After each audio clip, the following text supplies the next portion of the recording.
Tihar jail है, इसमें total कितनी संख्या है कैदियों की? डबल यहाँ रखा हुआ है। अगर आप स्कूल बना रहे हो, अगर आप हॉस्पिटल बना रहे हो, उसमें आपको वोट मिलेंगे। अगर आप ये कहते हो कि मैंने जेलें बहुत बनवाई है तो आपको कोई वोट नहीं देगा। आपकी जो वेब सीरीज थी ब्लैक वारंट, उसमें भी हमने देखा स्मगलिंग भी हो रही थी, ड्रग्स वगैरह का भी, हथियारों का भी। तो ये कैसे होता है? जेल के अंदर कैंटीन भी होती है, ब्रेड पकौड़ा हो गया, पकौड़े हो गए, दाल मखनी, सब कुछ। तो पैसे दो तो सब कुछ है। पैसे आपके पास है तो आप अपना एक अच्छा एक लिविंग स्टाइल वहाँ पे आप कर सकते हो। कैदी है जो एक कांड करके आया है, अंदर आके अगर आप उसको इतनी फैसिलिटी दे रहे हैं तो सुधरेगा कब? निर्भया केस हुआ था दिल्ली में, तो आपने लीगल एड प्रोवाइड की थी जो कल्प्रिट्स थे उनको। जो सुसाइड हुआ था, जो मेन कल्प्रिट राम सिंह था, तो क्या आप उसको सुसाइड मानते हैं? तनख्वाह आपको इसी बात की मिलती है। इनसे जब आपकी बात हुई तो उनका क्या कहना था, क्यों करा उन्होंने? क्या एक जेलर जेल के अंदर का गुंडा होता है, राजा होता है? प्राइवेट पार्ट्स में छुपा के ले आएंगे। 2-3 मोबाइल फोन अपने प्राइवेट पार्ट्स में छुपा सकते। 2-3 मोबाइल, 2-3 मोबाइल तक हमने पकड़े हुए। जो बच्चे आ जाते हैं 19 साल के, 20 साल के, फर्स्ट टाइम क्राइम करके, तो उनके साथ मतलब अप्राकृतिक सोडोमी, आप कहें या रेप की भी घटनाएं हमने बहुत सुनी। इस तरीके से जो है ये आम जनता को नहीं पता, मुझे भी इतना नहीं पता कि राम रहीम जिसको 20-20 साल की 2 बार उम्र कैद हो रखी है, 12 महीने में वो बंदा 4 से 5 महीने मिनिमम वो पैरोल पे रहते हैं। ये कैसे पॉसिबल है? मुजरिम ना कहना मुझे दोस्तों, मुजरिम तो सारा जमाना है। मुजरिम तो सारा जमाना है। नमस्कार दोस्तों, स्वागत है आप सभी का मास्टर जी की बैठक में। दोस्तों, एक दुनिया में हम रहते हैं जो बाहर की है, खाते हैं, पीते हैं, सोते हैं, अपनी लाइफ काट रहे हैं, और एक होती है दूसरी दुनिया, अंदर की दुनिया, यानी कि जेल की दुनिया। तो उस दुनिया में जो व्यक्ति अपने जीवन के 30 महत्वपूर्ण साल गुजार चुका है, आज एक ऐसी ही फेमस पर्सनैलिटी, सेलिब्रिटी से मैं आपको मिलाने जा रहा हूँ, जो है एक्स जेलर तिहाड़ जेल के सुनील गुप्ता जी। नमस्कार सर, बहुत स्वागत है। आपका स्वागत है। हाँ जी। तो सर, एक तो ये बाहर की दुनिया जिसमें हम लोग रह रहे हैं, और एक जेल के अंदर की दुनिया। आपने भी एक तरीके से देखा जाए तो 30 साल की जेल ही काटी है। बिना कोई काम किए, बिना कोई अपराध किए सजा काटने वाली ही बात हो जाती है। तो कौन सी दुनिया ज्यादा खतरनाक है? देखिए, जो बाहर है वो भी एक तरह की बड़ी जेल है। अच्छा। मैंने छोटी जेल में जो है काटा है। हाँ। और जेल की ना रेखा होती है, एक तो कहते हैं आपकी जो हस्त रेखा विशेषज्ञ हैं, एस्ट्रोलॉजर हैं, वो कहते हैं कि जेल की रेखा हर एक हाथ में होती है। किसी ने अंदर काटनी होती है, किसी ने ऑफिसर बन के काटनी होती है, पर जेल की रेखा होती है। तो मेरी बचपन में ही किसी एस्ट्रोलॉजर ने हाथ दिखा था, तो उसने दिखा था कि जेल जो है मुझे काटनी है। चलो, जेल काटा, 35 साल निकाले जेल में, और अब बाहर है, अब बाहर की जेल में। तो सर, एस्ट्रोलॉजर का आपने जिक्र करा, तो कई अंधविश्वास जेल से भी जुड़े होते हैं, और मैंने अभी पीछे 1-2 पॉपुलर यूट्यूब चैनल्स पे भी देखा कि तिहाड़ जेल में एक ऐसा सेल नंबर है, शायद सेल नंबर 2 है, तो वहां पर एक ऐसी जगह है कि उस सेल के अंदर जो भी बंदा जाता है, या तो वो मतलब खुद को नुकसान कर लेता है, या वो दिमागी रूप से थोड़ा सा हिल जाता है, या वो वहां से मतलब कुछ ना कुछ करा के निकल जाता है। तो ऐसा कुछ आपके टेन्योर में कोई ऐसा रहा सुपरस्टिशन? नहीं, सुपरस्टिशन ये तो नहीं है। हाँ। पर और कई सुपरस्टिशन है। जैसे सुपरस्टिशन है कि अगर जेल का खाना खा लिया, अच्छा, तो अगर आपका जो है जेल में आना लिखा हुआ है, या आपके बुरे दिन चल रहे हैं, टल जाएंगे, आपके बुरे दिन टल जाएंगे। या फांसी के जो तख्ता होता है उसकी लकड़ी जो है, उसको अगर आपने कोई बच्चा रात को डरता है, सोए हुए डरता है, तो उसके तकिए के नीचे अगर आपने फांसी के तख्ते की लकड़ी का थोड़ा सा पीस रख दिया, तो उसका डरना बंद हो जाएगा। या उसकी ताबीज बना के उसके गले में डाल दी, तो उसका डरना बंद हो जाएगा।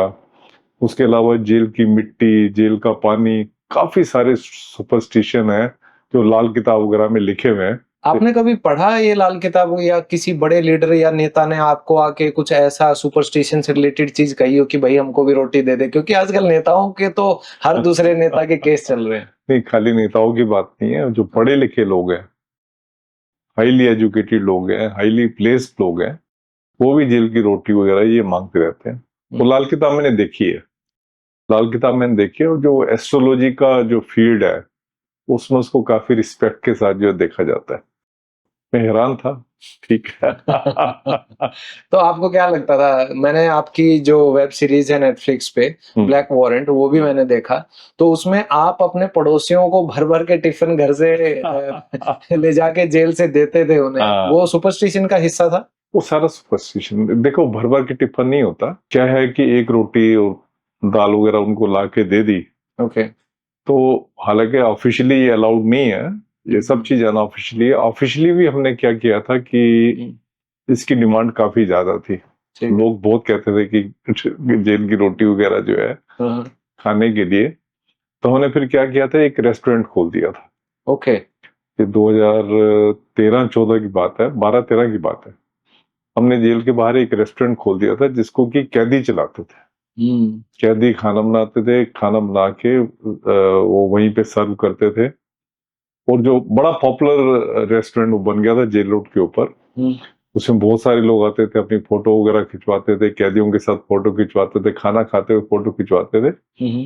पर अनफॉर्चुनेटली शायद अब वो चल नहीं रहा। ओके। तो वो बड़ा पॉपुलर हो गया था जब हमने वो शुरू किया था, खाली इसीलिए जो ये सुपरस्टिशन है लोगों का, उसको पूरा करने के लिए, क्योंकि हम तो विश्वास नहीं करते उस बात में। फिर हमने कहा चलो इससे कैदियों की इनकम भी होगी, उनको एक एम्प्लॉयमेंट भी मिलेगी, तो इसको हम चला देते हैं। तो हमने उसको चलाया था। ऐसी एक सुपरस्टिशन था कि प्रेग्नेंट औरतें आती थी। अच्छा। तो प्रेग्नेंट औरतें आती थी और आके अपना कोई डिलीवरी वगैरह करके तो 5-6 महीने जेल में रहती थी और चली जाती थी।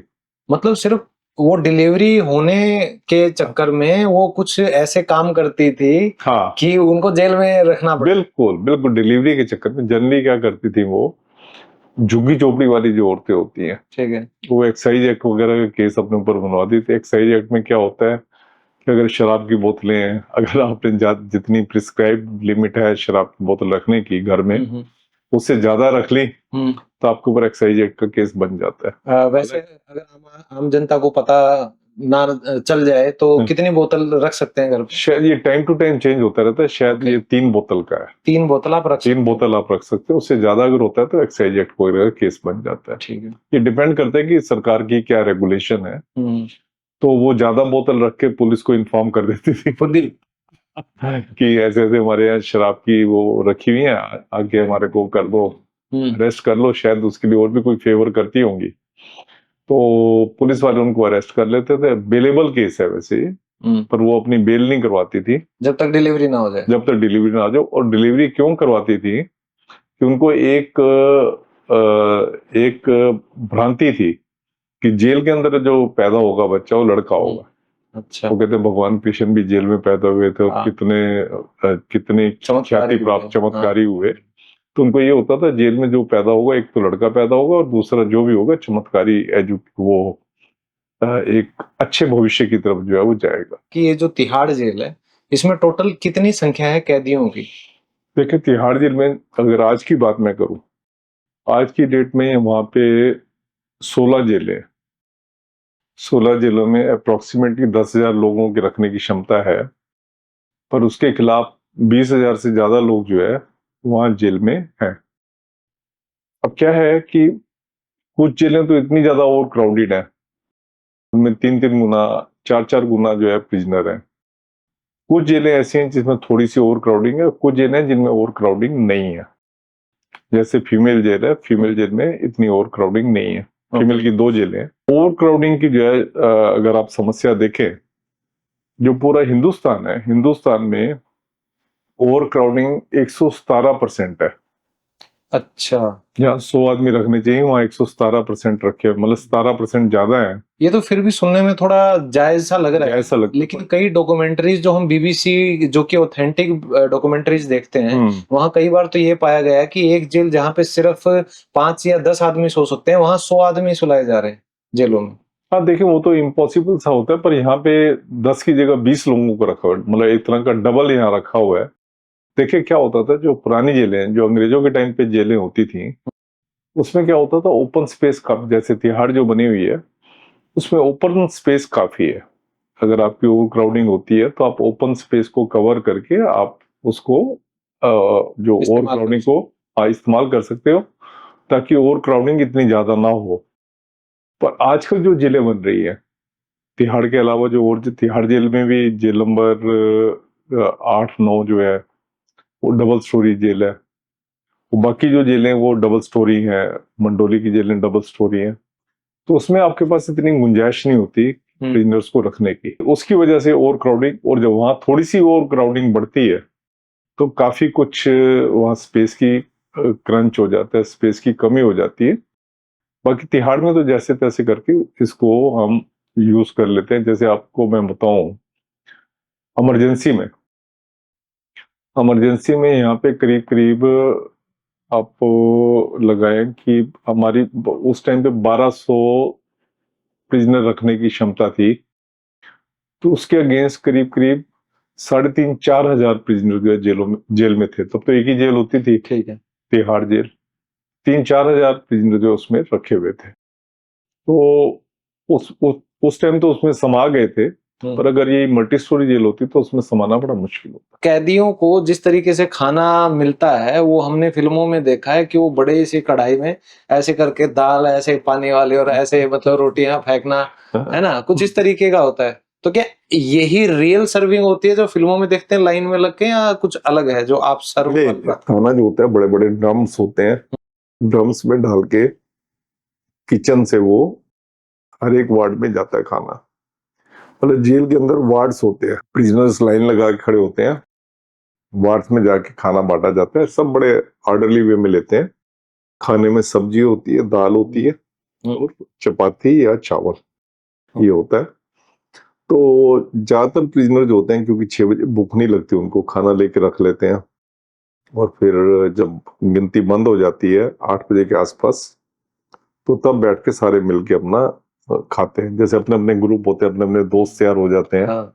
तो खाना खाते हैं। आपको मैं बताऊं, जैसे बंदा कोई फर्स्ट टाइम ऑफेंडर जो है, जब वो जेल में आता है पहले दिन तो बड़ा रुआसा होता है, बहुत रुआसा होता है। हमें ये भी डर होता है कि कई लोग बहुत ज्यादा सोचने वाले होते हैं, ओवर थिंकर होते हैं, कि कहीं सुसाइड ना कर ले। तो उनके लिए हमें गुमसुम पंचायत वगैरह बना के रखते हैं, ताकि वो जो है उसको बातों में उलझा के रखें, ताकि उसका जो है दिमाग कोई सेल्फ डिस्ट्रक्शन की तरफ ना जाए। गुमसुम पंचायत बड़ा अच्छा कंसेप्ट है। तो पहले दिन तो एक आदमी बड़ा उदास होता है जब आता है, जो पहली बार जेल में आया है। उसके बाद जब वो दूसरे प्रिजनर के साथ मिलता है, उनसे बातचीत करता है, उसको लगता है यार मेरा दुख तो कम है, इसका दुख मेरे से ज्यादा है। इस दुनिया में कितना गम है, मेरा गम कितना कम है। हाँ। वो फिर औरों से बात करता है, उसको लगता है वाकई मेरे साथ तो ये बात नहीं हुई, इनके साथ तो यही बात होगी। फिर कोई कहता है कि अरे यार मेरे को तो जैसे अरेस्ट किया, मेरी मदर की डेथ हो गई, मेरा ये हो गया। कहता है यार मैं तो फिर बड़ा सुखी हूँ। पहले दिन बहुत डिप्रेस होता है, दूसरे दिन थोड़ा सा खुलता है, और तीसरे चौथे दिन जो है वो बिल्कुल हंस खेल रहा होता है वहां पे। उसको संतोष हो जाता है। और फिर जब वहां देखता है जेल में जो बॉलीवुड में जो एक पिक्चर दिखाई जाती है, वो दिखाई जाती है बड़ी डिप्रेसिंग, वो दिखाते हैं। जैसे आपने अभी बात की थी, दाल होती है उसमें पानी होता है, वो ऐसी बात नहीं होती, बल्कि दाल 90 ग्राम दाल होती है एक दिन की, 250 ग्राम सब्जी होती है, 90 ग्राम दाल और करीब 450 ग्राम आटा होता है। रोटियां कितनी मिलती हैं? रोटियां डिपेंड करते हैं कितने वेट की, मतलब आपको 450 ग्राम आटा की रोटी जो है आपको पूरे दिन में मिलेगी। अगर आप 450 ग्राम लगा लो, आधा किलो आप घर में आप कितना 100 ग्राम भी नहीं खाते होगे। एक कैदी को 450 ग्राम, तो उस हिसाब से रोटियां बनती होंगी। उसी हिसाब से रोटी बनती है। कितनी रोटियां मिलती हैं एक कैदी को? डिपेंड करता है, 4 रोटी हो जाती है, 5 रोटी हो जाती है, मतलब एक रोटी का वेट कर लेते हैं। एक रोटी का वेट अगर 90 ग्राम है या 4 या 5, हाँ 4 या 5, मतलब दिन में 6 रोटी भी हो जाती है। वैसे रोटी की वहां कमी नहीं होती, क्योंकि क्या होता है कोई प्रिजनर जो होते हैं वो कम खा रहे होते हैं, ज्यादा खा रहे बहुत ज्यादा है। हाँ, कई लोग ज्यादा खा रहे होते हैं, कई लोग होते हैं कैंटीन से खरीद लेते हैं। जेल के अंदर कैंटीन भी होती है। तो वहाँ पे क्या मिलता है खाने का? कैंटीन में जैसे हम बाहर कॉलेज की कैंटीन होती है या और कैंटीन होती है, ब्रेड पकौड़ा हो गया, पकौड़े हो गए, दाल मखनी, सब कुछ। मटर पनीर दाल मखनी, तो पहले तो मटर पनीर दाल मखनी वगैरह सब मिलता था, पर अब भी मिलता है, पर अब थोड़े कम स्केल पे होता है। मतलब पैसे दो तो सब कुछ है। हाँ बिल्कुल, पैसे दो, तो अगर पैसे आपके पास है तो आप अपना एक अच्छा एक लिविंग स्टाइल वहां पे आप कर सकते हो। क्या बात। आप मिठाई खाना चाहते हो, मिठाई खा सकते हो, वो चीजें वो सब चीजें वहाँ अवेलेबल है। तो क्या जेलर जो होता है, जो हमने जैसे पहले की फिल्मों में भी देखा है, असरानी जी भी जो बोला भाई हम अंग्रेजों के जमाने के जेलर हैं, फिर एक डैनी डेंगोजप्पा जो एक हाँ एक्टर थे, उन्होंने एक गुंडा राज बना रखा था जेल के अंदर, सुनील शेट्टी की मूवी थी। फिर एक अपने क्रांति मूवी के जो हीरो रहे हैं दिलीप कुमार जी, उनकी भी एक जेल बनी थी जो अनुपम खेर बोला ये थप्पड़ की गूंज तुम याद रखोगे। तो मेरा सिर्फ पूछना इतना है कि ये जो एक तरीका बताया जाता है, जैसे प्राण साहब भी जेलर बने थे अमिताभ बच्चन की एक मूवी कालिया मूवी में शायद, तो क्या एक जेलर जेल के अंदर का गुंडा होता है, राजा होता है, मतलब उसके पास क्या अधिकार होते हैं, क्या कंट्रोल कितना होता है? देखो, जेलर जो होता है बॉलीवुड मूवी में जनरली जो है जेलर की जो ड्यूटी होती है वो ठीक नहीं दिखाई जाती। जेलर का जो फंक्शन जो होता है वो जेल के अंदर होता है, जेल के बाहर नहीं होता। आपने जितनी मूवीज के नाम लिए हैं उसमें कई मूवीज में मैंने देखा था कि वो जेल के अंदर का भी वो है और बाहर का भी वो लॉ एंड ऑर्डर संभाल रहा है, ऐसी बात गलत वो देते हैं। दूसरा क्या होता है, देखो जेलर जो होता है, अगर लीगल भाषा में कहूँ, जेलर जो है होस्ट है अच्छा। और प्रिजनर जो है गेस्ट है। क्या बात है, मेहमान। तो मेहमान, तो जैसे आप मेहमान को ट्रीट करते हो वैसे आपको प्रिजनर को ट्रीट करना चाहिए। ये सुप्रीम कोर्ट ने कहा है, मैं नहीं कह रहा। मेहमान सुप्रीम तो कोर्ट सर हमारे यहाँ पे भगवान के बराबर माना गया है। भगवान के प्रति आप देखें, जो जेलर है उसके लिए भी तो एक तरह का भगवान का रूप ही है वो आया। अगर प्रिजनर नहीं होंगे हाँ। तो जेलर को तनख्वाह कहाँ से मिलेगी? अच्छा। ये तो हाँ, तो इसलिए जो जो इसकी लीगल लैंग्वेज है वो ये है कि जेलर जो है होस्ट है, प्रिजनर जो है गेस्ट है। जैसे आप गेस्ट को देखते हो कि उसको कोई तकलीफ ना हो, वैसे जेलर जो माई बाप होता है प्रिजनर्स का, उनको देखना कि उनको कोई कष्ट ना हो, खाना वगैरह ठीक मिले, रहने के लिए ठीक जगह मिले, हवादार कमरे हो, पंखे वगैरह ठीक काम कर रहे हो, लाइट वगैरह ठीक काम कर रही हो, खेलने की फैसिलिटी हो, पढ़ने की फैसिलिटी हो, ये सारा काम जेलर का होता है देखना। तो सर ये तो आपने फैसिलिटीज बता दी कि प्रोवाइड करवानी है, जैसे हाँ। एक एचआर मैनेजर करवाता है हाँ, कंपनी में, हाँ हाँ, तो जेलर के पास पावर क्या होती है कंट्रोल करने की, क्या दी? ये सारी पावर्स है। मतलब ये अच्छा। सारी पावर देखिए, जेलर का पहले तो आप ये समझो कि जेलर का काम क्या होता है। जेलर का सबसे पहला काम है सेफ एंड सिक्योर कस्टडी। मतलब कोई प्रिजनर जो है भागे नहीं जेल से, कोई जेल को तोड़ के अंदर ना आए से, और किसी को प्रिजनर को कोई आगे कोई हमला ना हो उसके ऊपर। सेफ एंड सिक्योर कस्टडी पहला फंक्शन तो ये हो गया।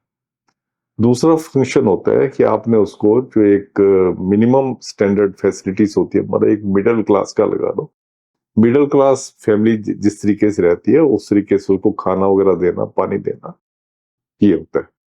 तीसरा होता है उसका फंक्शन जो कि बहुत इंपॉर्टेंट है, reformation, rehabilitation and reintegration of the prisoner into the society. ये तीसरा फंक्शन होता है। सर सुनने में बड़ा अच्छा लग रहा है, किताबों में भी पढ़ते हैं तो बड़ा अच्छा लग रहा है, लेकिन मैं ये जानना चाह रहा हूँ, ये चीज तो चलो आपने एज ए जेलर किए हैं काम, लेकिन सर जो एक कैदी है, जो एक कांड करके आया है, जो समाज में कुछ क्राइम करके आया है, क्या आपको सच में लगता है एज ए ह्यूमन बीइंग कि अंदर आके अगर आप उसको इतनी फैसिलिटी दे रहे हैं तो सुधरेगा कब, कैसे सुधरेगा? जेल में ना एक बड़ा एक मशहूर गाना है, शायद किसी बॉलीवुड फिल्म से है, जो कैदी हमारे बड़ा आम गाते हैं इस गाने अच्छा। को। मुजरिम ना कहना मुझे दोस्तों, मुजरिम तो सारा जमाना है, पकड़ा गया वो चोर है, बाकी सब जग सियाना है। तो जो प्रिजनर होते हैं, हम लोग समझते हैं ना कि कोई अलग होते हैं, हमारे आप जैसे होते हैं। अब आप बैठे हो, आपसे कोई जबरदस्ती जो है आपके घर में कोई चोरी करने आ गया, आपने उसको पकड़ा, उसने को हथियार निकाल दिया, आपने हथियार अपने आप को बचाने के लिए वो किया, उसको लग गया और वो मर गया। जब तक आप अपने आप को जब तक आप इस्टेब्लिश नहीं कर लेते सेल्फ डिफेंस में, तब तक तो आप जेल में रहोगे। या कोई बंदा जा रहा है, उसकी बहन को किसी ने छेड़ा, तो वो नेचुरली उसने कहा क्यों छेड़ रहा है, उसने चाकू निकाल दिया। अब जब झगड़ा ही हो ही गया तो उसमें झगड़े में अपनी बहन को बचाने के लिए अगर उसको चाकू लग गया, वो मर गया, ये तो अब बाद में वो प्रूव करेगा कोर्ट के आगे कि उसकी बहन को छेड़ रहा था, इसलिए वो उस चाकू उसके पास ही था, उसका चाकू था जिससे कि वो मरा है ना। तो अब कई होते हैं चोरी वगैरह के केस में जेल में आते हैं, वो स्नैचर होते हैं वो तो स्नैचिंग करते हैं, पर क्या होता है कि सुधार करना कोई इतनी बड़ी बात नहीं है। आपने देखा होगा कि बड़े बड़े लोग ऋषि मुनि बन गए जबकि उनका पास्ट जो है बड़ा ही वाल्मीकि का कहते हैं। बस क्या होता है कि आपने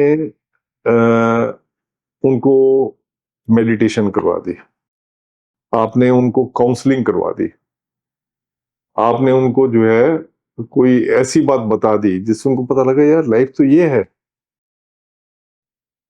इससे बड़े बड़े कैदी जो है हमारे सुधर के जाते हैं, बड़े बड़े कैदी जो कि बड़े खतरनाक कैदी होते हैं सुधर के साधु बन के जाते हैं।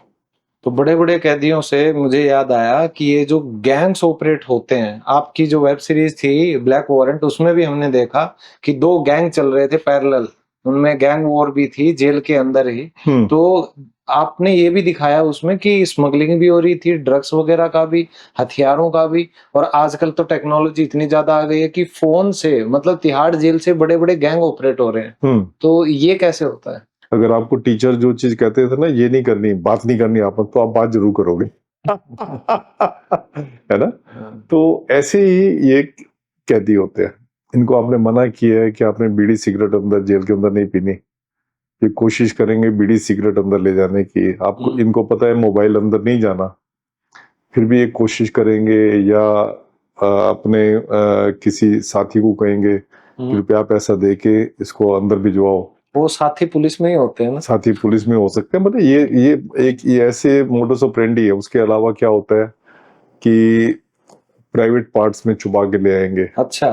खासकर जो नाइजीरियन होते हैं उनके तो प्राइवेट पार्ट्स इतने, क्योंकि उनका डील ऐसा होता है, बड़ा होता है, होते हैं, 2-2 3-3 मोबाइल फोन अपने प्राइवेट पार्ट्स में छुपा सकते हैं। मतलब अपने बट में एक तरीके से प्राइवेट पार्ट वही रह गया उनका छुपाने का। 2-2 3-3 मोबाइल, 2-2 3-3 मोबाइल तक हमने पकड़े हुए, छुपा के ले आते हैं। तो जैसे आप पकड़ते हो, तो मैंने भी कई बार देखा है कि भाई वेब सीरीज में, फिल्मों में, कि जब भी कोई नया कैदी अंदर आता है उसको पूरा नंगा किया जाता है, उसको झुका के टॉर्च मारी जाती है, देखा जाता है। तो क्या वो सच है इसका मतलब?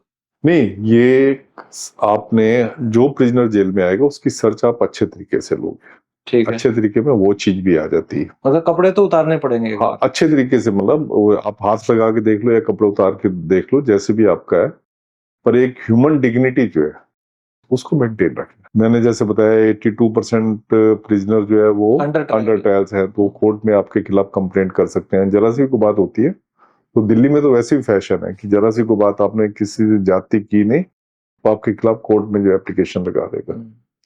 तो उस चीज से बचने के लिए मतलब इनको जो है एक ह्यूमन डिग्निटी जो है रखनी चाहिए भी और रखते भी हैं। हाँ, लेकिन जिस पे शक हो उसको तो करना पड़ता है। जिसके ऊपर शक होता है उसको अच्छे तरीके से, खासकर नाइजीरियन वगैरह पे खासकर होता है, या कोई बड़ा डील वाला। बिल्कुल। फिर क्या होता है, बाहर से फेंकते भी हैं, आपने दिखाया भी था कैसे बाहर कैसे मोल बना के भी फेंकते हैं। तो देखें क्या होता था कि पहले जेलें जो है, जेलें, हमारा कानून ये कहता था कि जेलें जो है म्युनिसिपल लिमिट से बाहर होंगी ताकि भीड़ भाड़ वाले एरिया से बाहर हो। पर अब देखें जहां जेलें हैं उसके आसपास सब जगह, आप किसी भी स्टेट में चले जाओ, उसके सब जगह इतनी ओवर क्राउडेड हो गई है क्योंकि शहर बाहर निकल गया, बाउंड्रीज तोड़ दी हैं सबने। पहले जब ये तिहाड़ भी, मुझे लगता है कि जब ये बनी थी बिल्कुल आउटर एरिया में, दिल्ली कैंट वगैरह दिल्ली की म्युनिसिपल लिमिट से बाहर होता था। कैंटोनमेंट बोर्ड होता था जो कैंटोनमेंट को चलाता था, एमसीडी की लिमिट यहाँ तक नहीं आती थी। तो अब तो देखें आप पूरा कितना बस गया ये एरिया। अब क्या होता है कि आप मंडोली जेलें देखेंगे, जेलें जो भी है इनकी अगर ठीक प्लानिंग से बने तो टाइम से बने, मतलब ओवर क्राउडिंग हो ही ना। पर जेल जो है ये किसी भी गवर्नमेंट का लास्ट प्रायोरिटी एरिया होता है, किसी भी एक तो उसपे पैसा बहुत खर्च आता है जेल बनाने पे, इससे इनकम कुछ नहीं आ रही है, इनकम कुछ नहीं आ रही। दूसरा क्या है कि आपको इसके नाम से वोट नहीं मिल रहे। अगर आप स्कूल बना रहे हो, अगर आप हॉस्पिटल बना रहे हो, उसमें आपको वोट मिलेंगे। कम्युनिटी सेंटर बना रहे हो, वोट मिलेंगे वेलफेयर स्कीम में। अगर आप ये कहते हो कि मैंने जेलें बहुत बनवाई है तो आपको कोई वोट नहीं देगा। तो इसलिए जेल एक बहुत पिछड़ा एरिया रहता है हर एक स्टेट में। कई लोग ऐसे भी होते हैं जो बेगुनाह अंदर जाते हैं, जैसे जिन्होंने पहली बार क्राइम किया हुआ, जो आपने बताया बहन को छेड़ रहा है, गलती से हो गया, तो ऐसे लोगों के साथ जो अंदर जो बैठे हैं उनके बाप दादा गुंडे टाइप के, वो उनके साथ बर्ताव कैसा करते हैं? क्योंकि बहुत अजीब अजीब कहानियां हमने सुनी। नहीं, ये बहुत अच्छी बात कही है आपने। देखिए क्या होता है, जेलर का फंक्शन है, मैंने आपको बताया पहली ड्यूटी होती है safe and secure custody. Secure custody का मतलब ये होता है कि आप किसी भी हैबिचुअल प्रिजनर को जो है, जो गुंडा तत्व है, बड़े गुंडे, उसको जो फर्स्ट टाइम ऑफेंडर है उसके कांटेक्ट में नहीं आने दोगे। अच्छा, उनकी जेलें अलग करते हैं? हाँ, उनके वार्ड्स अलग अलग होते हैं ताकि वो कोई भी हैबिचुअल प्रिजनर या हाई सिक्योरिटी प्रिजनर जो है उनके तक ना जाए। ठीक है। और हमारे जितने रिफॉर्मेशन के प्रोग्राम होते हैं, ज्यादातर जो फर्स्ट टाइम ऑफेंडर वार्ड होता है उसमें बड़े सक्सेसफुल रहते हैं। लेकिन सर ये हर जगह तो नहीं होता होगा ना, हर जेल में तो नहीं होता ये होगा। डिपेंड करते, देखें क्या है कि जैसे लॉ एंड ऑर्डर है, एक इंडिविजुअल पर्सनैलिटी के ऊपर डिपेंड करता है। एक जगह का एसपी जो है बड़ा एफिशिएंट है तो उसके यहाँ पे हाँ, कोई भी परिंदा पर नहीं मार सकता। अगर ढीला ढाला है या वो है तो उसमें उसी हिसाब से फिर क्राइम वगैरह होता है। ऐसी इंडिविजुअल पर्सनैलिटी के ऊपर होता है। अगर आपका एसपी जो है, सुप्रीम जेल जो है, बड़ा स्ट्रॉन्ग है, अपना उसका जो ईमानदार है, उसके अपने जो बिल्कुल जो किताब के हिसाब से चलता है, जेल मैनुअल है, तो उसकी जेल में आप देखेंगे डिसिप्लिन बहुत अच्छा होगा। तो उसमें क्या होगा कि जो 5 रुपए का बीड़ी का बंडल होता है, वो जब जेल के अंदर पहुंचेगा, अगर पहुंच जाता है तो, पहले तो पहुंचेगा नहीं, अगर पहुंच जाता है कि जो मैंने आपको बताया है जिस रास्ते के थ्रू पहुंचता है, अगर पहुंच जाता है तो 1000 रुपए तक का मिल सकता है, 500 रुपए का मिल सकता है। क्या बात। और अगर ढीला डाला जेलर होगा तो उसमें 100 रुपए का भी मिल सकता है। अच्छा। तो ये डिपेंड करता है इंडिविजुअल पर्सनैलिटी पे। पर ज्यादातर हमारे जो एसपी है, सुप्रीम जेल वगैरह, अच्छा काम कर रहे हैं। और अच्छा काम करने से ये है कि जो एक खुलेआम जैसे वो होता है, कई स्टेट्स में हम देखते हैं खुलेआम गुंडागर्दी चल रही है, तो वो नहीं है। मतलब गुंडागर्दी देखें क्या होता है, आप ये स्कूल के बच्चे तो है नहीं जिनको आपने संभालना है, एक गार्बेज डंप है सोसाइटी का जिनको आपने संभालना है। तो ये लोग, जो चीज जहां हमारी सोच होती है उससे भी आगे इनकी सोच होती है। तो आप जितनी मर्जी कोशिश कर लो कि चीज अंदर ना जाए, और उनकी सोच इतनी आगे है। वो क्या करते हैं कि जेल स्टाफ को अपनी जात के उसके ऊपर, धर्म के ऊपर, उसके गांव के ऊपर, रिश्तेदारी निकाल देंगे, शहर के ऊपर रिश्तेदारी निकाल देंगे, जान पहचान निकाल देंगे। और सबसे बड़ा रिश्ता होता है पैसे का, तो वो तो निकाल ही लेते हैं। वो तो साथ साथ हो ही जाता है। हाँ, वो तो अगर आप एक परसेंटेज की हम बात करते हैं, तो आपने एक पॉडकास्ट पे बोला भी था कि 70 से 80% तक देखा जाए तो करप्शन तो है जेलों में। देखो, करप्शन है, मैं बिल्कुल मानता हूँ। देखें, और ये कहना करप्शन नहीं है, ये भी बहुत ज्यादा झूठ होगा। क्योंकि देखें, जो चीज बाहर होती है, जेलें क्या है, समाज का आईना है। अगर बाहर करप्शन है तो आप ये नहीं कह सकते जेल में करप्शन नहीं है ना। देखिए क्या होता है, अब जैसे दिल्ली है, समाज का आईना है जेलें। दिल्ली में आप देखोगे किस ऑफेंस के लोग ज्यादा है, तो इसका मतलब उस शहर में उस मतलब वैसे लोग ज्यादा रहते हैं। जैसे दिल्ली को सिटी ऑफ चीट्स कहते हैं। अच्छा। मतलब अगर आपने पैसे किसी को दे दिए तो आप सोचो कि वो आपको, पक्की बात है, आपके पैसे पे सेंध लगा जाएगा, आपको वापस नहीं मिलेगा आपका सिटी ऑफ चीट। मतलब आपने किसी को भी पैसा दे दिया, आपको वापस नहीं आएगा, विश्वास नहीं कर सकते किसी के ऊपर। तो सबसे ज्यादा ऐसे लोग जेलों में भरे ऐसे, हाँ। तो दिल्ली का, मैं हर एक स्टेट का अपना कल्चर अलग अलग है। आप यूपी में जाओगे वहाँ मर्डर ज्यादा है, पंजाब में है, वहां पे भी मर्डर के लोग काफी है, ड्रग्स वगैरह है। हर एक सिटी का अपना अलग कल्चर होता है जिसके ऊपर होता है। अब यूपी के जेलों में जाओगे तो वहां पे क्या है कि जात बिरादरी के ऊपर बहुत दंगे होते हैं, मर्डर होते हैं, है ना।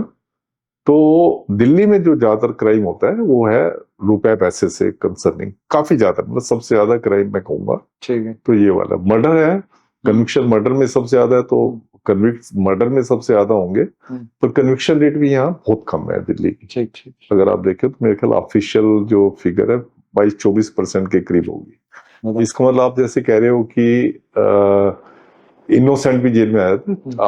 आपको तो मानना पड़ेगा 76% इनोसेंट है। सही बात, क्योंकि जब कोर्ट ने छोड़ दिया तो इनोसेंट ही हो गए। बिल्कुल बिल्कुल। तो इस तरीके से जो है ये अब चीजें जब क्या है, मोबाइल अंदर पहुंच गया, मोबाइल अंदर पहुंच गया तो क्या होता है कि मोबाइल जैमर्स वगैरह लगे हुए हैं, और उसके बावजूद जो प्रिजनर होता है वो जगह ढूंढ लेता है जहां पे मोबाइल काम करता है।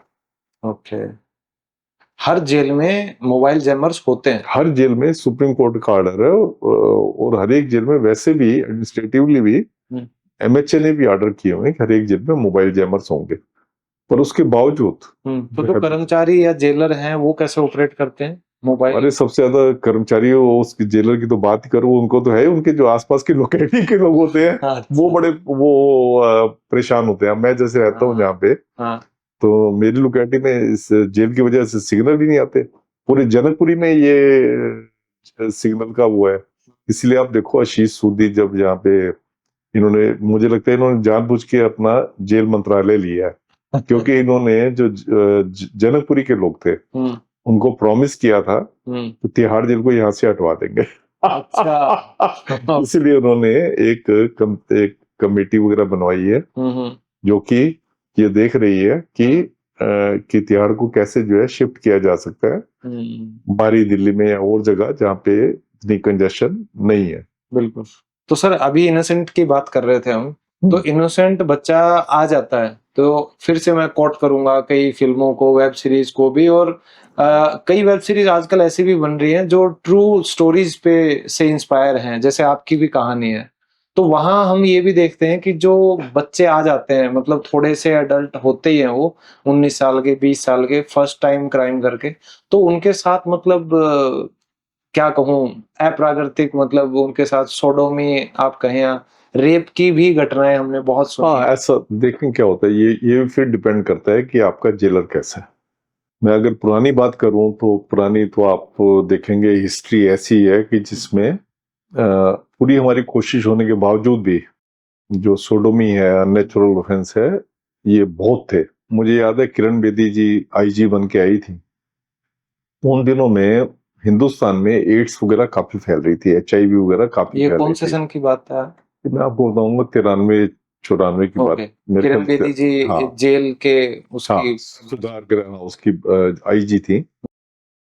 तो एक NGO ने सर्वे किया था, उन्होंने कहा करीब 80-85% जो ये यंग प्रिजनर है, 100 में से 85 जो, हाँ, वो उनमें सोडोमी होती है, वो आपस में अनविलिंगली या विलिंगली तो ही करते हैं। और तो जब वो ये हमने देखा तो हमने फिर कहा कि इसके लिए क्या करना चाहिए। तो उन दिनों में क्योंकि HIV एड्स वगैरह का काफी प्रकोप चल रहा था, तो हम लोगों ने कहा कि हम यहाँ पे कंडोम रखवा देते हैं, क्योंकि सेक्स उन्होंने करना ही है, कंडोम रखवा देते हैं, जिसने करना है तो वो अपना कंडोम यूज करे। तो आपने तिहाड़ जेल में कंडोम रखवा दी? तो आपने क्या जेलों में बांटे या डिस्पेंसर लगा दिया था, क्या नहीं, करा था? डिस्पेंसर लगाने का हमारा वो था खास कर। हाँ, तो उसके बाद क्या हुआ कि किसी ने PIL लगा दी दिल्ली हाई कोर्ट में।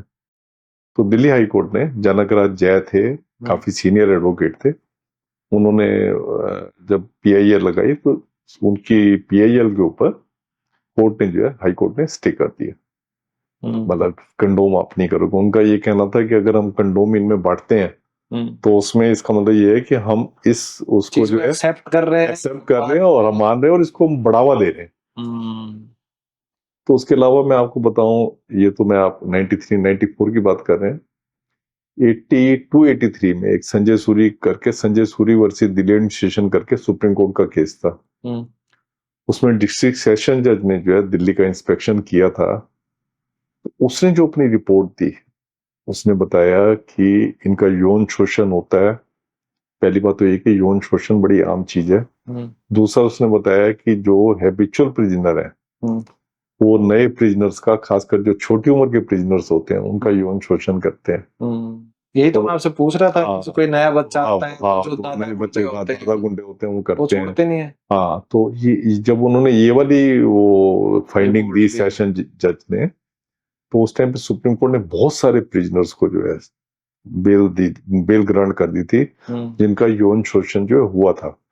उसके बाद उन्होंने मेरे से पूछा, मैं उन दिनों में नया नया था जेल में की नौकरी में, तो मैं वहाँ कोर्ट में अपीयर हुआ, तो उन्होंने पूछा कि इसका कारण क्या है कि छोटे उम्र के लोग कैसे आ जाते हैं। तो मैंने उनको बताया कि जो कस्टडी वारंट आता है कोर्ट का, उसके ऊपर एज नहीं लिखी होती। उसका नतीजा ये होता है कि बेशक आपका लॉ कहता है कि आप 18 साल से, उस टाइम पे शायद 16 साल था, अच्छा। कि 16 साल के कम उम्र के लोगों को जेल में नहीं कर सकते। बाद में 18 साल हुआ था जब जुवेनाइल जस्टिस एक्ट में अमेंडमेंट किया उन्होंने।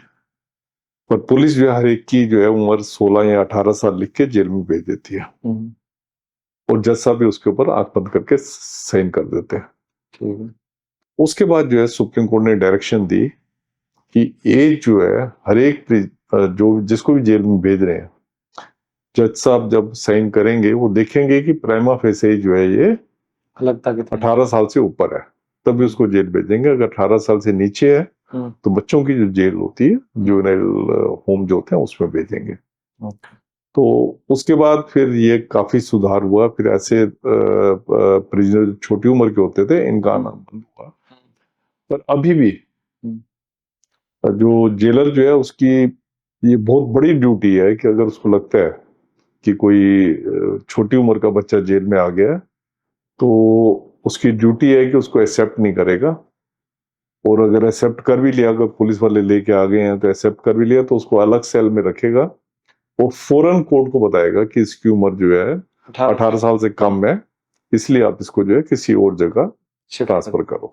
तो सर अभी मैं इंटरव्यू खुद देख के आया हूँ, एक एडवोकेट का चैनल है, तो उन्होंने कुछ कैदियों का जो तिहाड़ जेल से ही रिहा हुए हैं, उनका उन्होंने इंटरव्यू किया था। वो कैदी कह रहा था कि इतनी भी जगह नहीं थी मेरे सेल में कि हम करवट बदल सकें, और करवट बदलते ही मतलब आप दूसरे के टच होंगे ही होंगे, ठीक है। और दूसरी बात उसने ये कहा था कि वहां पे ये जो हैबिचुअल जो सेक्स करने वाले हैं, ये आप कुछ भी कर लो, किसी की भी आप पहुंच लगवा लो, ये आपको छोड़ेंगे नहीं। या तो आपके पास पैसा हो तो आप दे के मतलब जेलर को या किसी को बच सकते हो किसी तरीके से, या आपके साथ ये चीज होगी ही होगी। तो एक उसने ये भी पॉइंट उठाया, पहला तो ये कि ये होगा ही होगा अगर जेलर को पैसे नहीं दिए तो, या कोई तगड़ी सिफारिश नहीं है। दूसरा उसने ये भी कहा कि अगर किसी जेल में खाने में रात को ऐसी चीजें मिलाई जाती हैं उनके सेल में कि जिससे उनको सेक्स की ड्राइव कम हो जाती है, सेक्स ड्राइव कम होती है, डिजायर कम होती है, और उनको नींद भी आ जाती है। तो इससे भी वो कह रहा था कि बहुत बचाव हो रखा है। बोला नहीं तो पता नहीं कत्ले आम मच सकता है जेल के अंदर। तो इन दोनों बातों में क्या सच्चाई? नहीं, कोई सच्चाई नहीं है। देखें क्या होता है कि अगर किसी के साथ जोर जबरदस्ती हो रही है, तो देखें अगर किसी के घर में अगर चोरी हो रही है, तो घर वाला अगर चुपचाप बैठा रहेगा कि वो चोरी हो रही है, कुछ नहीं बोलेगा, तो उसमें तो फिर कोई कानून भी क्या करेगा। तो चोरी हो गई सुनेगा कोई? तो कैदियों का क्या, अगर कैदी ने किसी ने कहा है कि उसके साथ जबरदस्ती हुई है, तो फौरन हम केस दर्ज करवाते हैं। ये एक स्टैंडिंग इंस्ट्रक्शन है, जेल मैनुअल में लिखा है। अगर कोई प्रिजनर कहता है, खासकर छोटी उम्र का, कि मेरे साथ जबरदस्ती किसी ने की है, तो उसके ऊपर फौरन केस दर्ज होता है। बाकी जो आप बात कह रहे थे कि करवट बदलने की जगह नहीं है, ऐसी बात नहीं है।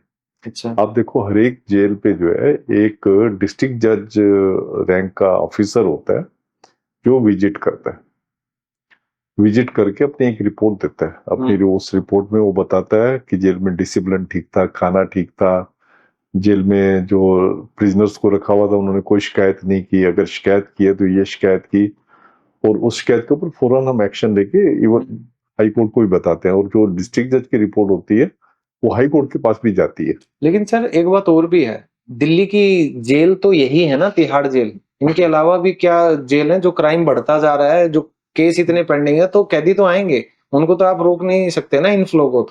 तो कैदी तो बढ़ ही रहे होंगे, जाहिर सी बात है। देखिए जो क्या है, दिल्ली में 3 जेल कॉम्प्लेक्स है। जैसे एक पहला तो तिहाड़ जेल कॉम्प्लेक्स हो गया जो आपने नाम लिया, जो सबसे पुराना है, जिसमें कि 9 जेलें हैं। फिर दूसरा कोर्ट है यहाँ पे, दूसरा जेल है यहाँ पे रोहनी में, रोहनी कॉम्प्लेक्स है, उसमें 1 जेल है। उसके अलावा मंडौली जेल कॉम्प्लेक्स है, उसमें 6 जेलें हैं। ठीक। ठीक है, 3 कॉम्प्लेक्स हो गए। इसके अलावा ओपन सेमी ओपन जेलें अलग हैं। ओपन सेमी ओपन जेल मतलब साथ ही जुड़ी हुई जेल होती हैं जिसमें कि प्रिजनर्स को रखा जाता है।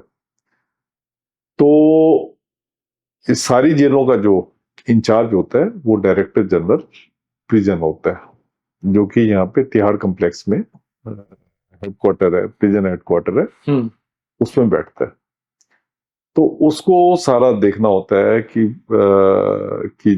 जेल में अगर किसी जगह ओवर क्राउडिंग है तो वहां से प्रिजनर करके दूसरी जगह भेजना। दूसरी जगह मतलब दूसरे स्टेट में भी भेज सकते हो आप? कैदियों को आप भेज सकते हो दूसरी स्टेट में, अगर उस स्टेट के लोग जो है एग्री करते हैं। तो सर अभी कुछ फिल्मों में ये भी देखा कि पाकिस्तान की जेल से ना हमारे जो थे 71 की लड़ाई में जो फंसा लिए गए थे, या कभी मछुआरे जाते हैं वो पकड़े गए थे, वो बेचारे बड़ी मुश्किल से एक आधा कोई छूट के भाग आता है। तो अभी पीछे एक पूरी फिल्म भी बनी थी कि वहां कितने अत्याचार होते हैं।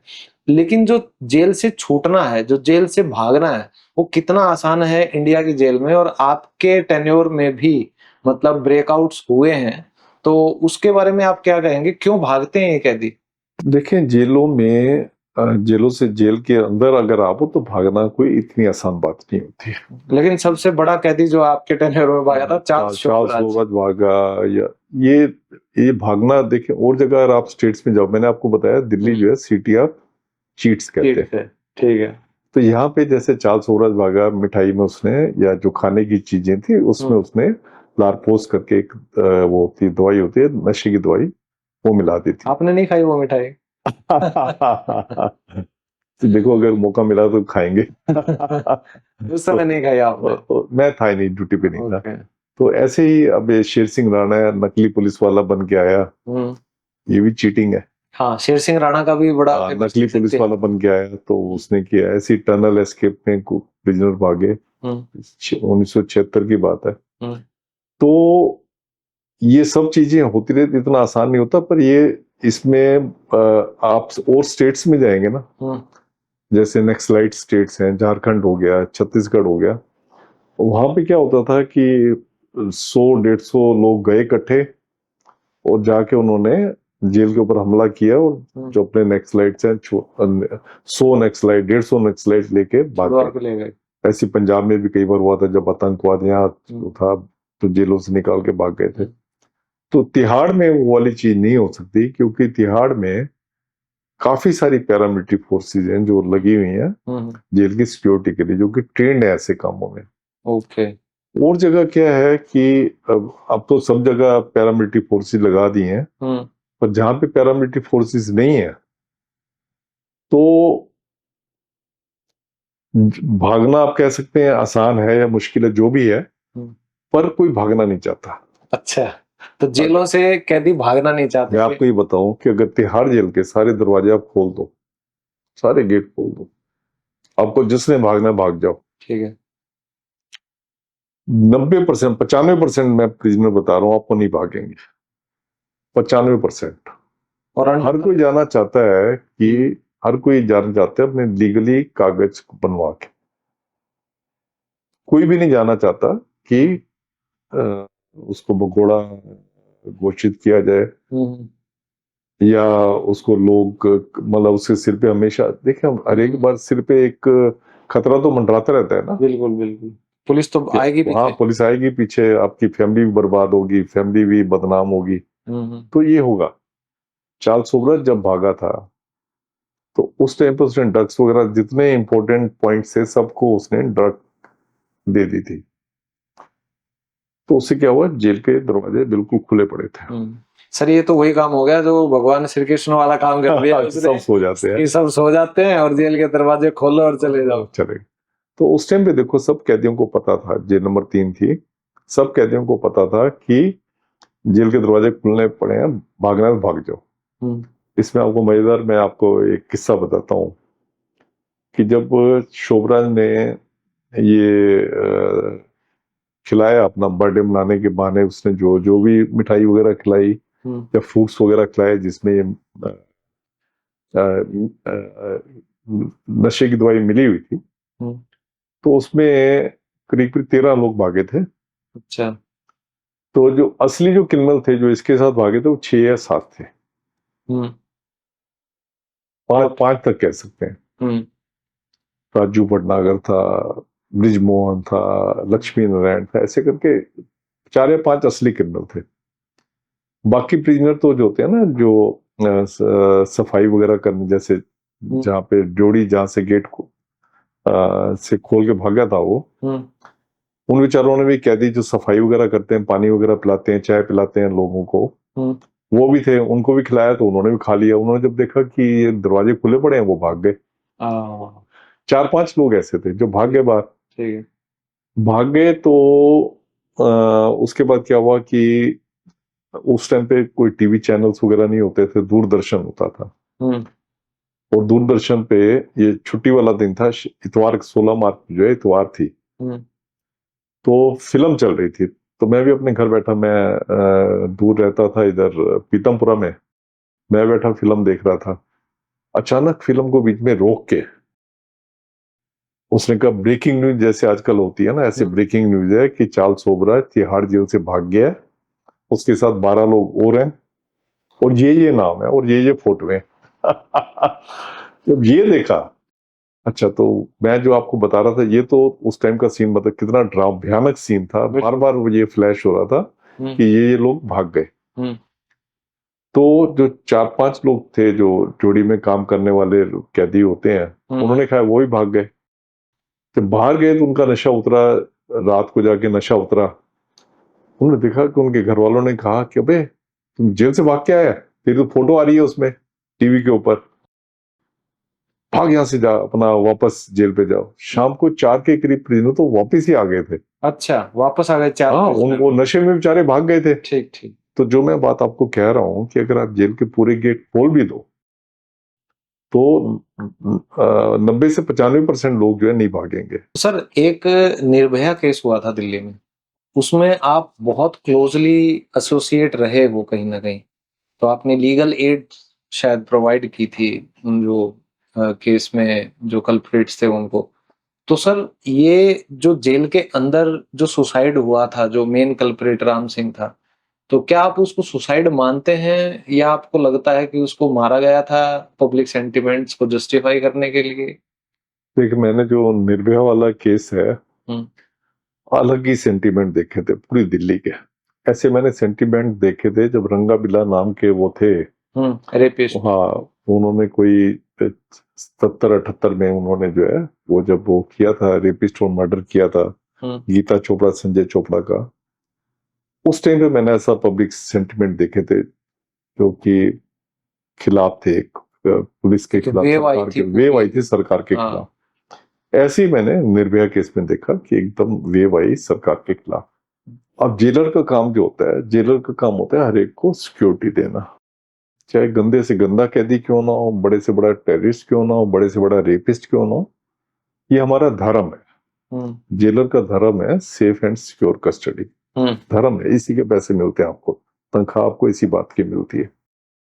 तो हमें ऐसे प्रिजनर्स को रखना चाहिए था हाई सिक्योरिटी वार्ड्स पे, क्योंकि इनकी जान का खतरा था, कोई भी इनको मार सकता था। और सारे जो आप कह रहे हो कि जो बड़े गुंडे बदमाश होते हैं, वो रेपिस्ट से नफरत करते हैं, वैसे ही नफरत करते हैं। तो ये इनका तो इतना केस हाईलाइट हो गया था, सबको लग रहा था ये मार देंगे अंदर। तो उसमें फिर एक जो राम सिंह है, जो इनका सबसे बड़ा वो था, उसका रात के टाइम में पता लगा कि उसने सुसाइड कर दिया। तो मैं भी गया वहां पे, जैसे अलार्म बजा मैं गया वहां पे, तो राम सिंह का एक हाथ काम नहीं करता था। अच्छा। तो उसमें रॉड डली थी, तो एक हाथ सीधा रखता था, वो ड्राइविंग भी करता था, एक दूसरे हाथ से करता था, एक हाथ से खाली पकड़ के इसको। ठीक है। तो उसमें था कि एक बाल्टी पड़ी हुई थी प्लास्टिक की, और मेरे को 10 फीट ऊपर होंगी, जो ग्रिल से उससे लटका हुआ था। अच्छा। तो मेरे को डाउट था कि उसका एक हाथ तो काम नहीं करता था, तो कैसे वो बांध के लटक सकता है, क्योंकि बाल्टी का जो होगा मेरे ख्याल मुश्किल से 1.5 फीट उसकी ऊंचाई होगी, और उसका 5.5 फीट का होगा, तो 3 फीट और ऊपर उसको कवर करना जो है बहुत ही मुश्किल था। एक तो वो थी, दूसरा उसके साथ 3 बंदे और थे जिनको रखा हुआ था।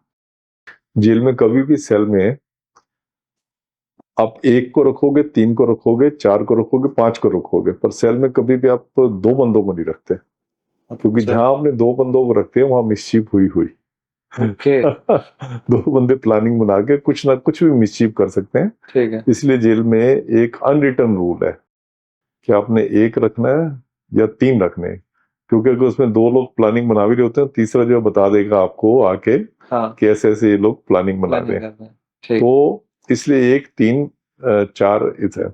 उसमें 3 लोग और थे, जब राम सिंह का था 3 लोग और थे। तो उनसे जब मैंने पूछा, भाई इसने जाके कैसे ऊपर चढ़ गया, कैसे अपनी वो बांध सकता है, गले से बांध सकता है, एक हाथ तो उसका काम नहीं करता, कैसे अपने गले से बांध सकता है वो?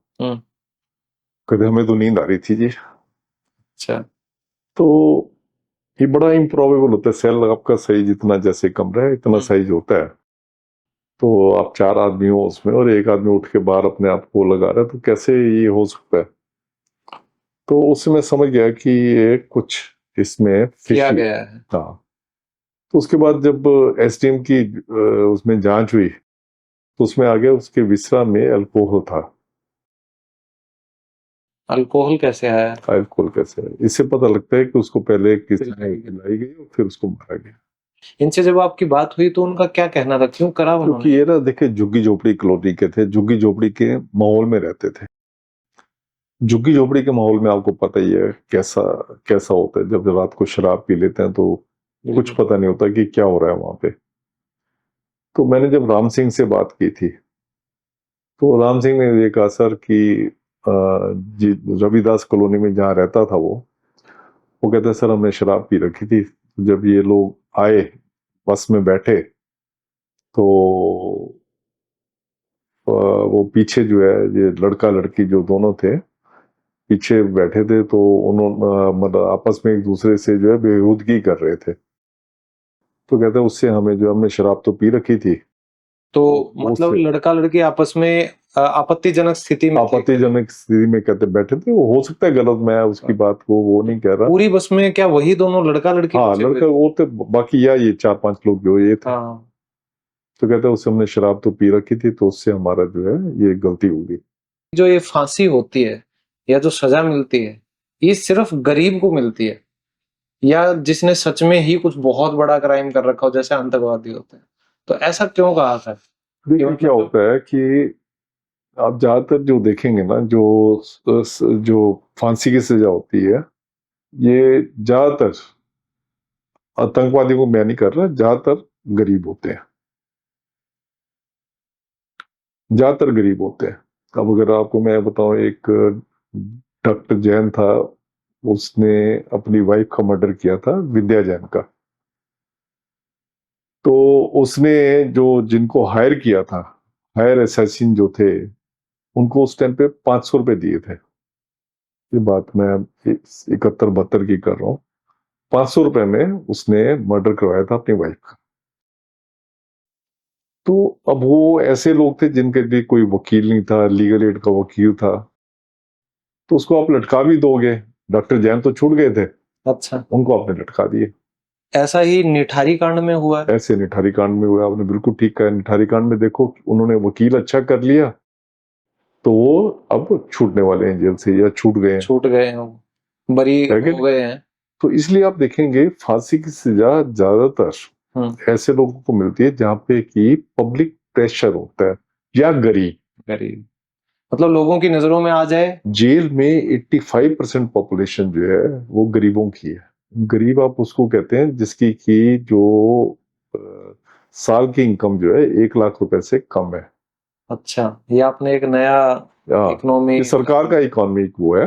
हाँ, तो ज्यादातर आप देखोगे दिल्ली में, अगर कैदी आप देखोगे, ज्यादातर आपकी झुग्गी झोपड़ी या सुल्तानपुरी, जहांगीरपुरी, जितनी पुरी है, हाँ। यहाँ से लोग हैं। कि अभी जो ये पेरोल होता है, तो ये मतलब कैसे काम करता है आम जनता को नहीं पता। मुझे भी इतना नहीं पता कि राम रहीम जिसको 20-20 साल की 2 बार उम्र कैद हो रखी है, मैं अभी पीछे कैलकुलेट कर रहा था खुद कि कब कब उन्होंने पैरोल ली। आप सर बिलीव करेंगे, आपको पता भी होगा कि साल में 12 महीने होते हैं। 12 महीने में वो बंदा 4 से 5 महीने मिनिमम वो पैरोल पे रहते हैं। ये कैसे पॉसिबल है? संजय दत्त वो पैरोल पे रहे थे पीछे, ये जो पैरोल फरलो जो है ये स्टेट सब्जेक्ट है, और पैरोल फरलो दी जाती है कैदियों को। जैसे दिल्ली में ऐसे कैदियों को दी जाती है कि जिनका जो है अपील वगैरह डिसमिस हो चुकी है। हरियाणा में आप जाओगे तो जिनकी अपील पेंडिंग में उनको पैरोल फरलो दे देते हैं। और स्टेट में जाओगे सब जगह अपने अपने रूल है। जितनी पैरोल फरलो इंटरिम बिल ज्यादा मिलेगी उतना उस सिस्टम को अच्छा कहा जाता है। तो क्या होता है, एक है फरलो जो राम रहीम की आप बात कर रहे हो, या पैरोल जो भी है, स्टेट के रूल होते हैं। जैसे दिल्ली स्टेट के रूल है, एक आदमी को फरलो साल में 3 बार मिल सकती है। अच्छा, साल में 3 बार, वो चाहे 3-3 महीने की क्यों ना हो। हाँ उसमें वो की हुई है 8 हफ्ते की, जैसे 2 हफ्ते पहले, 3 हफ्ते फिर, 3 हफ्ते फिर, 3 स्पेल में होती है। तो ऐसे ही हरियाणा का वो है। लेकिन सर उन्हें तो बहुत ज्यादा मिली। मैं आपको वही बता रहा हूँ। उसके अलावा उनकी जो है पैरोल भी है। पैरोल भी वहां साल में 2 बार या 1 बार ले सकते हैं। अच्छा, आप कह रहे हैं सर फरलो अलग, पैरोल पैरोल अलग है, बिल्कुल। ओ, तो अब सपोज जैसे दिल्ली में कहती है 3 बार उसको फरलो मिल सकती है। अब वो कब फरलो बाहर जाना चाहता है ये उसकी मर्जी है। हम पुलिस से रिपोर्ट लेंगे, उससे पूछेंगे कि इसके निकलने से कोई लॉ एंड ऑर्डर प्रॉब्लम तो नहीं है। पुलिस का क्या होता है, बड़ी स्टीरियोटाइप रिपोर्ट आती है कि वो अपोज करते हैं। तो इसीलिए आपको दिमाग अपना ज्यादा अप्लाई करना पड़ता है कि पुलिस ने तो अपोज ही करना है। बहुत कम केसों में पुलिस सपोर्ट करती है कि इसको आप पैरोल या फरलो दो। हाँ वो अब हमें पता होता है कि वो प्रिजनर बाहर जाएगा, क्योंकि जिसने जेल में कंडक्ट बहुत अच्छा बना के रखा हुआ है वो बाहर जाके गड़बड़ नहीं करेगा।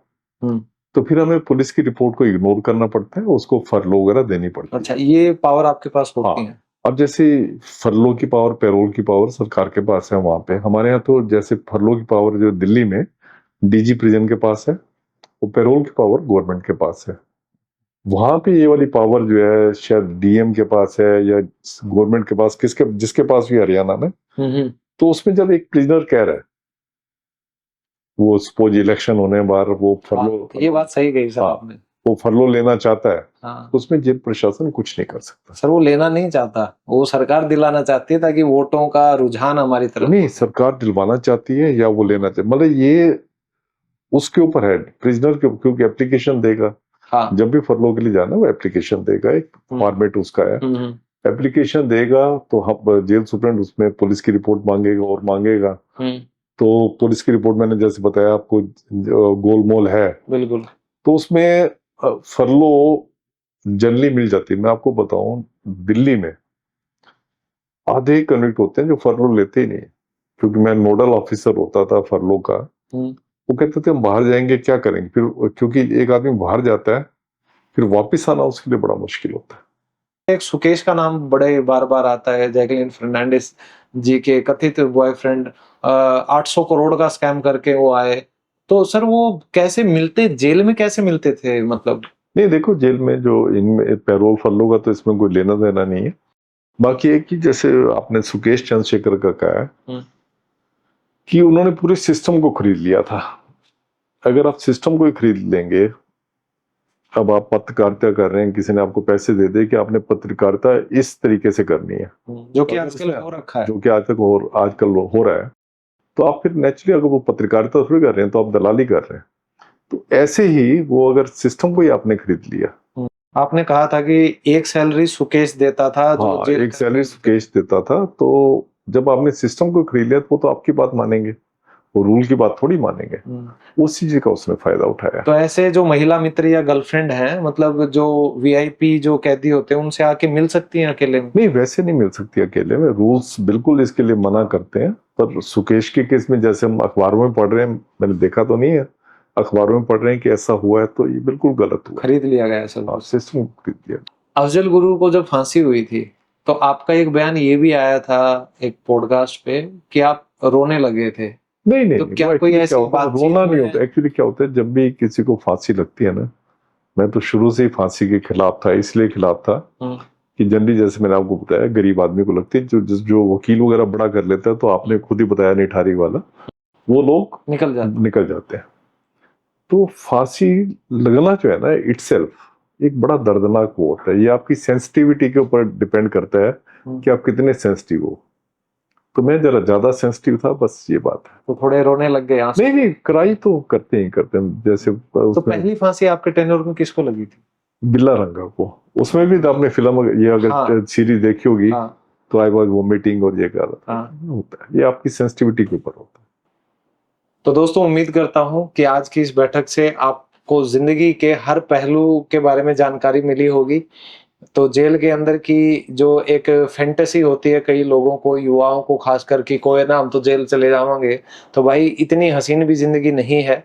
जब तक जैसा सर ने बताया आप बाहर आओगे कभी पैरोल पे या आप फरलो पे, तो आपको पता चलेगा कि पूरी दुनिया ही आपके पीछे से बदल चुकी है। तो खुद बदल जाओ इससे पहले कि आपको मतलब कोई और फोर्सफुली बदले, और समाज में एक योगदान दो एक पॉजिटिव तरीके से। यही मेरा मेन एम था एज ए टीचर इस पॉडकास्ट को करने का, ताकि आपको जेल में जिस तरीके की भी चीजें होती हैं, हालात होते हैं, उसके बारे में रियलिटी पता चले, ना कि आप इसको एक फैंटेसी वर्ल्ड मान के और ज्यादा बब्बर शेर बनाने के चक्कर में खुद को कहीं गलत चक्करों में फंस जाओ। तो सोडो में 85% होती है भाई, थोड़ा सोच के जाना अगर जाओ तो। चलो, तो आज के लिए इतना ही दोस्तों। ऐसे ही इंटरेस्टिंग पॉडकास्ट के लिए इस चैनल को सब्सक्राइब जरूर करें। मिलते हैं नेक्स्ट टाइम। धन्यवाद, शुक्रिया।